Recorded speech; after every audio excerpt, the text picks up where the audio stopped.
સરકારની આજે પ્રાગટ્ય તિથિ રામનવમી પાવન ઘડી મારા પૂરા ગામને, મારી પૂરી ગામની સમસ્ત જનતાને, મારા પ્રકૃતિની પાવન ચેતનાને, ગુરુ પરંપરાની પાવન ચેતનાને, આચાર્ય પરંપરાની પાવન ચેતનાને આજની આ પાવન ઘડીએ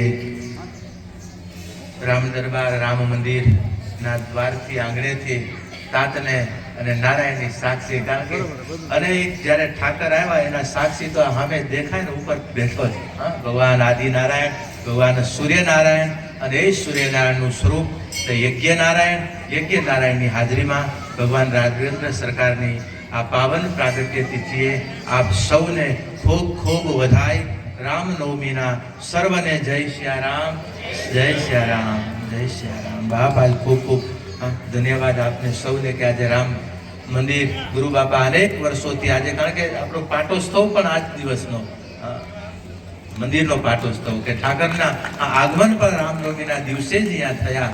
અને એ રામનવમીની આજે પાવનગઢ તાત પાસે પ્રાર્થના કરીએ આપણા સૌની ઈશ્વર પ્રત્યેની નિષ્ઠા, સ્વ પ્રત્યેની જાગૃતિ, કર્તવ્ય નિષ્ઠા અને દેશ અને સમાજ પ્રત્યેના આપણા આદર અને આપણી દિવ્ય ધર્મ વ્યવસ્થાના માધ્યમે આપણી જીવન યાત્રા ઈશ્વરના મંગલમય કૃપા અને છાયા નીચે ગતિ, પ્રગતિ અને ઉન્નતિ કરતી રહે. એ જ રાઘવેન્દ્રના શ્રી સરકારના શ્રી ચરણોમાં આજે નવરાત્રિની પૂર્ણાહુતિની મહોત્સવની પૂર્ણાહુતિ તો નથી થતી, પણ અત્યારે આપણી જે નવ જ્યોતના આગમનના સ્વરૂપમાં જે માને બોલાવી રહ્યા છે ને પ્રત્યેક વર્ષે, આ વર્ષે તો માં હસતી રમતી 1500 કિલોમીટર કાપીને આવી છે. આપણે તો નિમિત્ત છીએ, એને આવવું હોય તો આવે, નહીતર અમે ક્યાંક જતા હોય ને જરાક ઢીચકો આવે, કાંક બીજા આવરણો આવી જાય તો શું કરીએ? અને એક વખત જ્યોત ઓલાઈ જાય તો અમે અમારા સાધુતા લાયજી કહેવાય. બાપ સંકલ્પો લીધા છે, માને પ્રાગટ્ય કરી. અને ત્યાં તો ગાયત્રી પરિવારમાં બધા ત્યાં નિયમ હતો, 100 વર્ષની મહાપુરુષની પ્રજ્વલિત કરેલી જ્યોતને આ દિવસ સુધી કોઈને દીધી નથી. જ્યોતમાંથી જ્યોત પ્રાગટ્ય નથી થયું. મેં કીધું આ તો હસતા રમતા મારા નારાયણના આંગણામાં, નારાયણ સરોવર ક્ષેત્રમાં ભગવતીને લઈ જવી છે. ને વેદ માતા છે જગદંબાને આજે જોગમાયા હોય એનું રખોપું કરે, દીકરીઓ જ એ જ્યોતને સંભાળે અને જગદંબા હોય એ જ્યોતને પ્રાગટ્ય કરી. અને માં હસતી રમતી આવી ને માં જગદંબાઓના સ્વરૂપમાં અનેક ભગવતીઓ આજે જ્યોતની સાક્ષીએ જેમ 9 દિવસ માની પૂજા કરી. આપણા જગદંબાઓના નાતે અનેક સમાજની આજે આપણી સનાતન પ્રત્યેની એક જે પૂજાનું આ આંગણેથી આજે અષ્ટમી નવરાત્રિની પૂજાનું એક વિરામના સ્વરૂપમાં પૂર્ણાહુતિ તો નહીં તો હજી તો આપણી પાપા પગલી છે. અને માને કહી કે બસ ભગવતી તારા છાયા નીચે, તારા ઓઢણીના બાપ આજે એની પ્રકાશ નીચે અને એની છાયા નીચે આજે તારા કાર્યો કરતા રહીએ. અને કાર્ય કરવાની માં શક્તિ આપજે. અમે 2 પગલાં ચાલીએ છીએ, 4 પગલાં તું સામે આવેશ એની પ્રતીતિ કરી રહ્યા છે. ને કાયમ 4 પગલાં સામે આવતી રહી છે.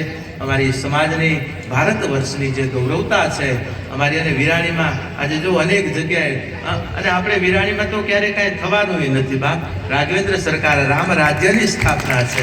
અમારા હમણાં અધિકારીઓ કે બાપુ કોઈ આ રામનવમીની યાત્રા કરી રહ્યા છે તો થોડું સામે પક્ષેથી, મેં તો અમારો પક્ષ જ એક છે. અમારા અહીંયા પક્ષો એક જ પક્ષ છે, અને એ પક્ષ છે અમારું સનાતન.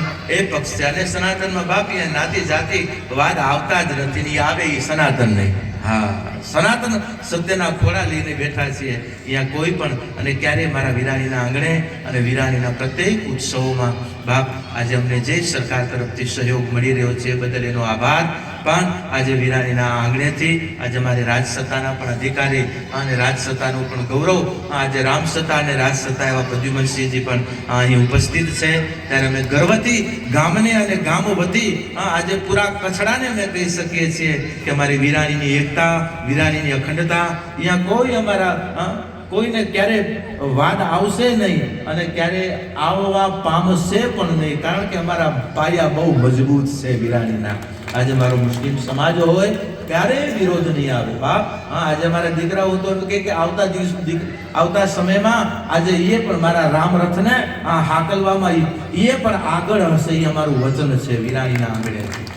અને અને અમારી ભાવનાઓ લાગણીઓ આજ આપણી ઈશ્વરની પૂજા છે અને એ પૂજાઓ પ્રત્યેક વર્ષે આ આંગણાથી બાપ કરવાની આજે હું અમારે સુરેશદાસજી અમે તો અમારી આ જવાબદારી મોટા બાપની દીદી છે નિભાવી રહ્યા છીએ, પણ આપ ગ્રામજનો આજે એક એક સમાજ આજે જ્યારે હાકલ આવતી હોય ને આજે આપ સૌ સનાતનની સાચી પૂજા અને નિષ્ઠા દ્વારા જે કાર્ય કરી રહ્યા છો, મારી આ છગનભાઈ પણ બેઠા છે, સમાજના ભરતભાઈ, આજે ખૂબ ખૂબ અભિનંદન કે આજે આપણી ગૌરવતા અને એ ગૌરવતાને આજે પ્રાણ પૂરવાની આપણે તો પૂજા કરી રહ્યા છીએ. લાખો વર્ષોથી રામનવમી આવી રહી છે, શિવરાત્રી, જન્માષ્ટમી, નવરાત્રીઓ આવી રહી છે. આજે આપણા પરમ ભાગ્ય છે કે અત્યારે આ નવરાત્રીઓ આપણે ઉજવી રહ્યા છીએ. નવરાત્રીઓ આવતી રહેશે પણ આપણે નહીં હોઈએ. બસ જે ઘડીઓ આપણને મળતી રહી છે નિભાવતા રહીએ, શણગારતા રહીએ અને એ શણગારમાં જ આપણા જીવનનો શણગાર છે.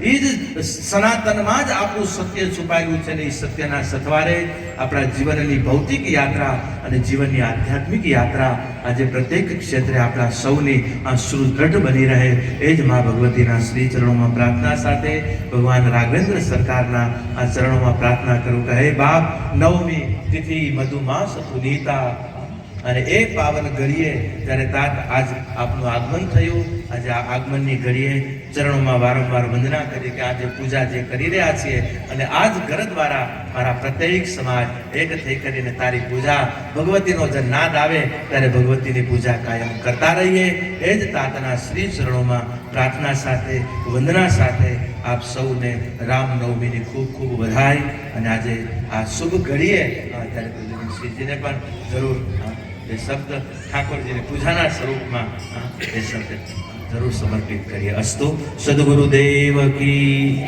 રામચંદ્ર ભગવાન કી.